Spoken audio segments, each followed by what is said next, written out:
Bapak Ibu teman-teman terkasih, selamat pagi semuanya.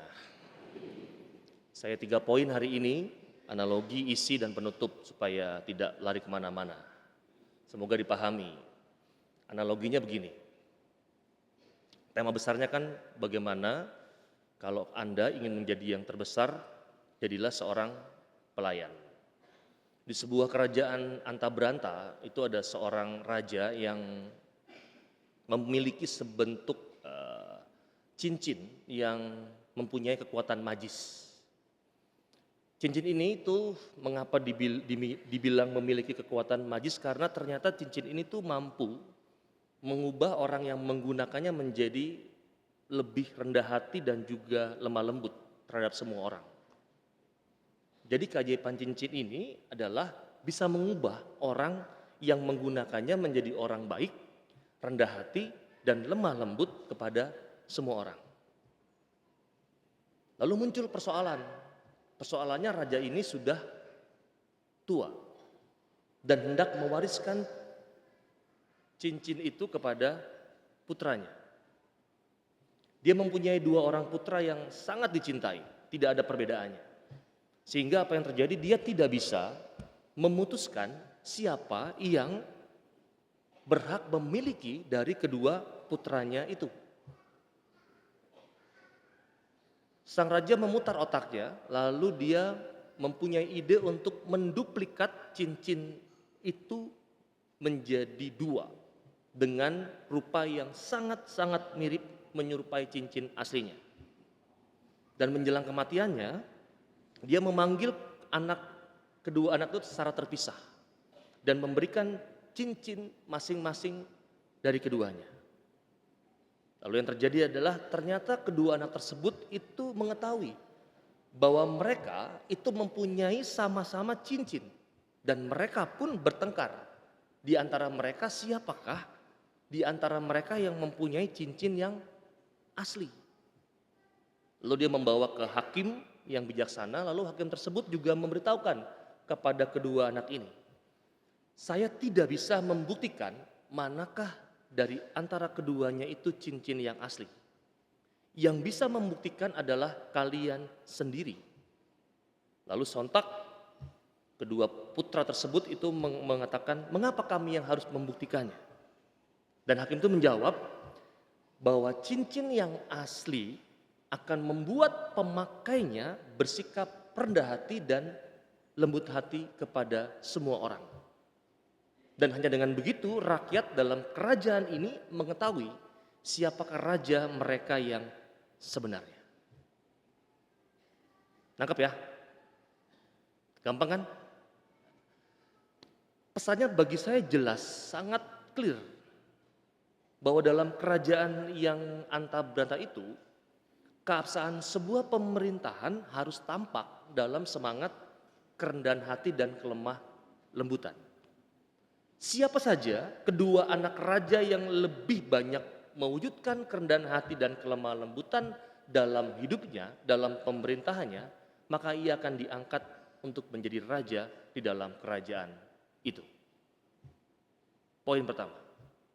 Poin yang kedua, Injil hari ini itu secara sederhananya menceritakan tentang permintaan kedua bersaudara Yakobus dan Yohanes supaya di dalam kerajaan yang akan dibangun oleh Yesus itu mereka menempati posisi penting. Seorang di sebelah kanan dan seorang lagi di sebelah kiri Yesus. Dengan kata lain, keduanya menginginkan agar mereka bisa menjadi orang kedua dan orang yang ketiga sesudah Yesus dalam hal kekuasaan. Mulai nyambung ya. Mereka merasa bahwa mereka akan menjadi penting dengan menumpang dengan pribadi penting lainnya seperti Yesus. Lalu jawaban Yesus sebetulnya tidak terlalu keras, tetapi kalau Anda mau memflashback kembali Injil hari ini, Anda akan mengetahui ini agak lucu nih. Sebelum ini Yesus tuh mengutarakan tentang bagaimana dia akan mati. Ketika Yesus mengatakan ini kepada para murid, kok Yakobus dan Yohanes, muridnya, malah mengatakan hal yang seperti ini. Kalau Anda mau punya referensi sendiri, bagaimana seseorang kok tidak mempunyai empati sedikit pun terhadap orang lain? Kalau Anda mau punya referensi yang lain ya, monggo silakan. Delalanya Yesus sudah ngomong nih tentang bagaimana dia akan mati dan sengsara. Kok tiba-tiba murid kedua ini malah minta apa? Minta kedudukan. Tidak ada rasa yang terbangun di antara kedua murid ini. Bukan malah berpikir tentang bagaimana sang guru akan meninggal, akan wafat, tetapi malah meminta kekuasaan dan kedudukan. Maka saya bilang, saya agak ragu nih mengatakan, apakah Yesus hari ini mengatakan sesuatu yang keras atau tidak ya? Tapi saya tulis, Yesus tidak terlalu keras. Dia juga tidak marah terhadap mereka.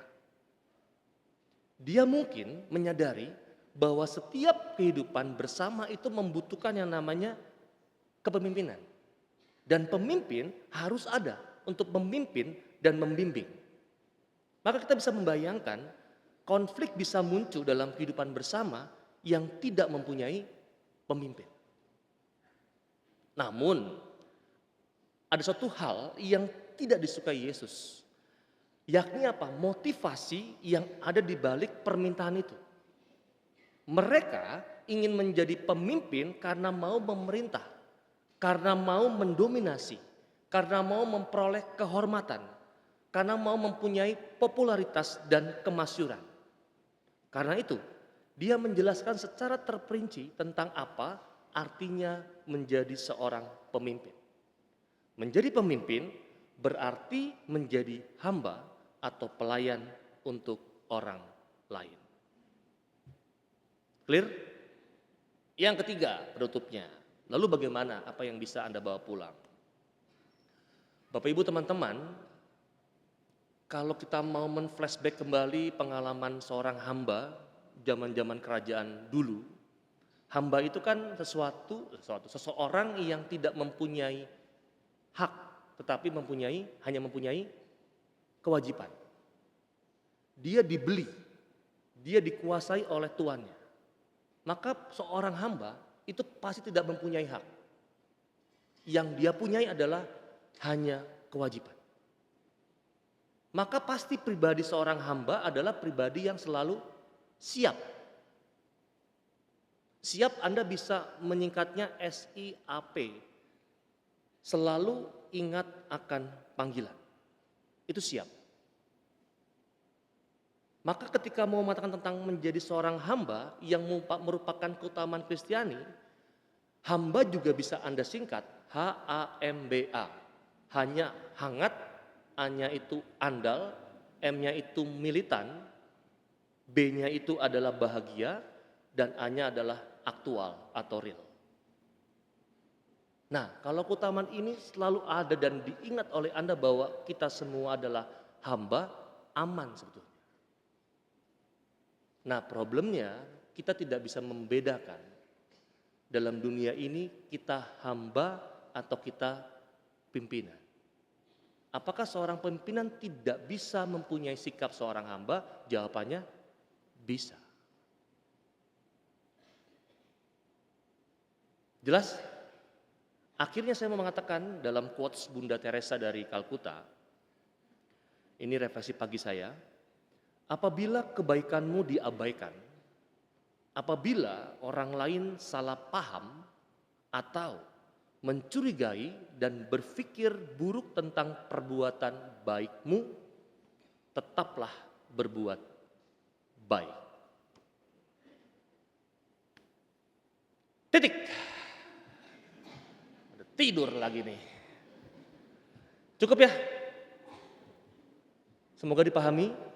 Anda bawa pulang hari ini, pokoknya jadi hamba lah. Kedudukan apapun Anda hari ini, jadi imam yang dikira tinggi statusnya, tetap hamba. Anda menjadi pemimpin perusahaan, Anda pemimpin apapun, ketua apapun, tetaplah punya sikap menjadi seorang hamba. Hangat, andal, militan, bahagia, dan aktual. Dan Anda juga harus punya pribadi yang siap, selalu ingat akan panggilan. Amin. Kalau umat Paulus semua tahu ini, aduh aman lah. Senang saya jadi imam di sini, gitu ya. Hangat, nggak ada konflik, semua baik-baik saja. Pelayanan juga saling mengembangkan, di lingkungan juga hangat. Nah, jangan-jangan memang kita kekurangan prinsip ini dalam hidup kita, menjadi seorang hamba. Maka mari Bapak Ibu teman-teman, kita hening sejenak, kita syukuri bahwa hidup kita hari ini merupakan hidup yang dikaruniakan oleh Tuhan dengan berbagai macam status yang juga Tuhan anugerahkan. Tapi dari semuanya, Tuhan mengingatkan kita bahwa kita adalah seorang hamba. Dan jikalau engkau mau menjadi yang terbesar dari antara semua, tetaplah menjadi seorang hamba yang selalu melayani orang lain.